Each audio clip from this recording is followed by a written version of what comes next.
A bit of a radical thing to say for some of you out there. You might be like, everybody has to work, bruv. But no, you don't. If you structure your life and you make sacrifices and have a strategy, you don't have to work for the rest of your life. What's up, guys? Welcome back. My name is Warren. I am a banker here in London and a property investor across the UK. My goal is to have my income, my monthly income from property, cover all of my living costs and live free in the next 5 years. So I'm looking for an income, a monthly income of £3,000 per month from property, and this is my journey. So if you're on that tip, if you're on that vibe and you're looking to live free from property, subscribe and like. So with that being said, guys, you know what my goals are. Which type of properties do I buy? A lot of people ask me the question on Insta and via YouTube sometimes, you know, what should I invest in when it comes to houses versus flats? Well, when it comes to property, depending on what strategy you're pursuing and what your goals are, the type of property is going to be very important. So for example, if you're looking to do or pursue the HMO strategy, it's not going to work with a one-bed flat. Houses of multiple occupation mean big houses with lots of rooms. The UK definition is 3 people who aren't from the same family in the same house sharing facilities. So when it comes to HMOs, you're going to be looking at properties with 3 rooms upwards, i.e. houses are not flats. Or another example, if you're looking at the BRRR by Refurbish Refinance Rent strategy that I'm looking to pursue going forwards, that strategy tends to work best on houses as opposed to flats. So I hope you're beginning to see how your goals and your strategy will definitely influence the types of houses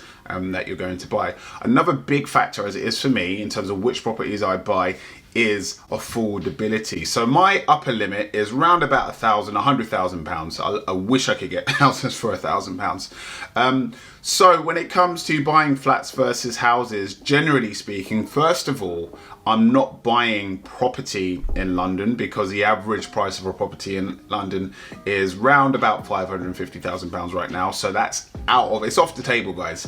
So I'm going up north because that's where properties are still around, you know, that price mark. But even up north at that price point, you're looking at predominantly 1-bed flats. Okay, you can get 2 beds and 3 beds in some parts of the north, but you know, you have to be quite careful about where you're buying because you can get like a 3-bed for 60 grand or even 40 grand up north, but you want to be really careful where you're actually buying and the type of property that you're buying. Which leads me on nicely to the concept of fundamentals. Now that's not my term. I got it from the property podcast, Rob Bentz and Rob Dix. Hey, they're great content providers on property, the fundamentals, the basics of property. It's what I started with when I first started out looking into going into property 7 years ago now. So fundamentals are predominantly transportation, regeneration, if there's regeneration going on in an area, schools, employers, amenities. Amenities are stuff like shops,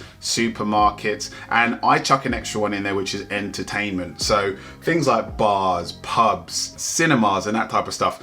When those things combine and they're all within a reasonable distance from the property, that property has great fundamentals and they tend to rise in value over time because they're highly desirable, and they tend to keep their value a lot better during dips than properties that don't have those fundamentals nearby in close proximity. So no matter what type of property you're going for, what your strategy or objective is, always try to prioritize fundamentals. And I think I said schools, but just in case I didn't, schools are a great fundamental as well. They're really nice to have because if you're, I don't know, if any of you are parents out there and you're putting your children in school, you have put your children in school, you know that there's that whole catchment area thing going on. So schools, properties that are near to schools tend to be a lot higher in value than properties that aren't or are further away from the school in question. So being close to a school is a really big thing as well. And a quick tip, you can check all of these fundamentals by using Google Maps or an app called Walk Score.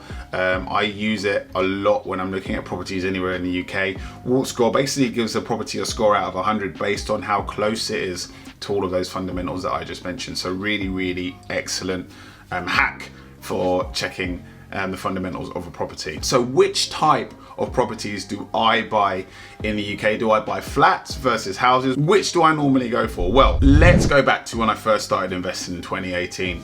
As a new investor, I didn't want to go for a strategy that was beyond my capabilities. I didn't want to go for advanced strategies like BRRR or flipping. I would class those as more advanced because they require greater skill, there's more variables, there's more risk. I wanted to go for a strategy that was easy, straightforward, and was more geared towards long-term growth. So having listened a lot to the property podcast and reading far and wide, I landed on the conclusion that buying one bed flats with great fundamentals in city centres was the way to go to build long-term wealth, and I stand by that, and I will still continue to do that throughout my life as I continue investing in property. So right at this moment in time, my portfolio has only one bed flats in city centres with great fundamentals. However, as I said at the beginning of this video, my goal, it's evolved, right? So as you invest in property or do anything in life, your goals and your objectives might change over time, and that's okay. As I said at the beginning of this video and all of my other videos, my goal now is to cover my living costs by income from property. That is what I want. I want to live free, guys. I don't want to work in a job for the rest of my life until I'm 65, retire, and then spend, the years that I have remaining, hopefully decades I have remaining, and have, the best years. Not to say that your later years in life aren't great as well, but have, my youngest years whilst I'm strong, energetic, and got all this zest and zeal. I don't want to spend that working 9 to 5, 9 to 6 every single day for the next 3 decades, right? I want to retire in the next 5 years and be free. I want to be free to spend time with my family, to go on holidays whenever I want, to give back to the community, to dive into more spiritual pursuits. We're really involved in our local church, so I'd love to do more day to day that's community based, that's outreach based for the church. But I just don't have time right now because I have to work like everybody else out there. But how amazing would it be, guys, if we didn't have to work every day? And I know that's a bit of a radical thing to say for some of you out there. You might be like, everybody has to work, bruv. But no, you don't. If you structure your life and you make sacrifices and have a strategy, you don't have to work for the rest of your life. And that is absolutely my goal. So with that in mind, my strategy is to go for the BRRR way of investing. And in really simple terms, what that involves is buying houses, doing them up, raising the value, pulling your money back out, but then keeping that house and renting it out. And you can effectively recycle the same deposit over and over again, or parts of the deposit. So you're not having to save completely from scratch from property to property, taking 2, 3, 4, 5 years between each property. So that is the strategy I'm pursuing. And also the great thing about that is that at the end of each project, you're left with a house that you can rent out, and you can in theory acquire houses a lot quicker and build up your income. So that is my strategy, right?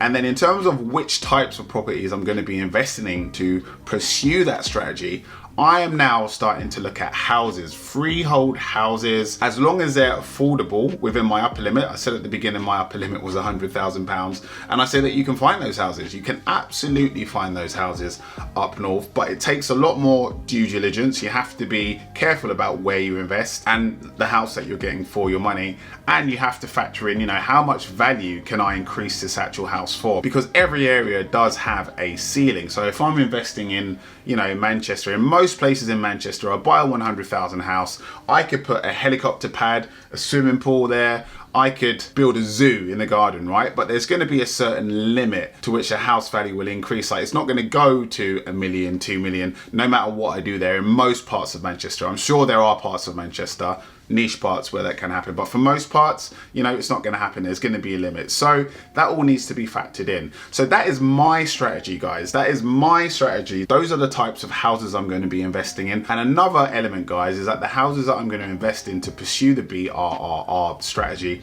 they need to be houses that are in need of an upgrade. So I'm talking tired houses. I'm talking houses with wallpaper and plastering peeling off. I'm talking houses that have been uninhabited for long periods of time. I'm talking houses with damage to floorboards, houses that need new roofs, all that kind of stuff. If you know them, send them my way, guys, because those are the perfect types of houses that you can refurb at relatively low cost, especially compared to London.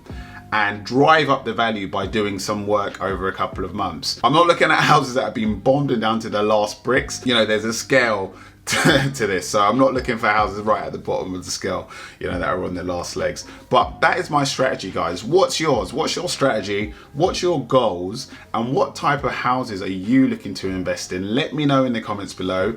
Love to hear from you guys. Share it with everyone else. I'll see you guys soon.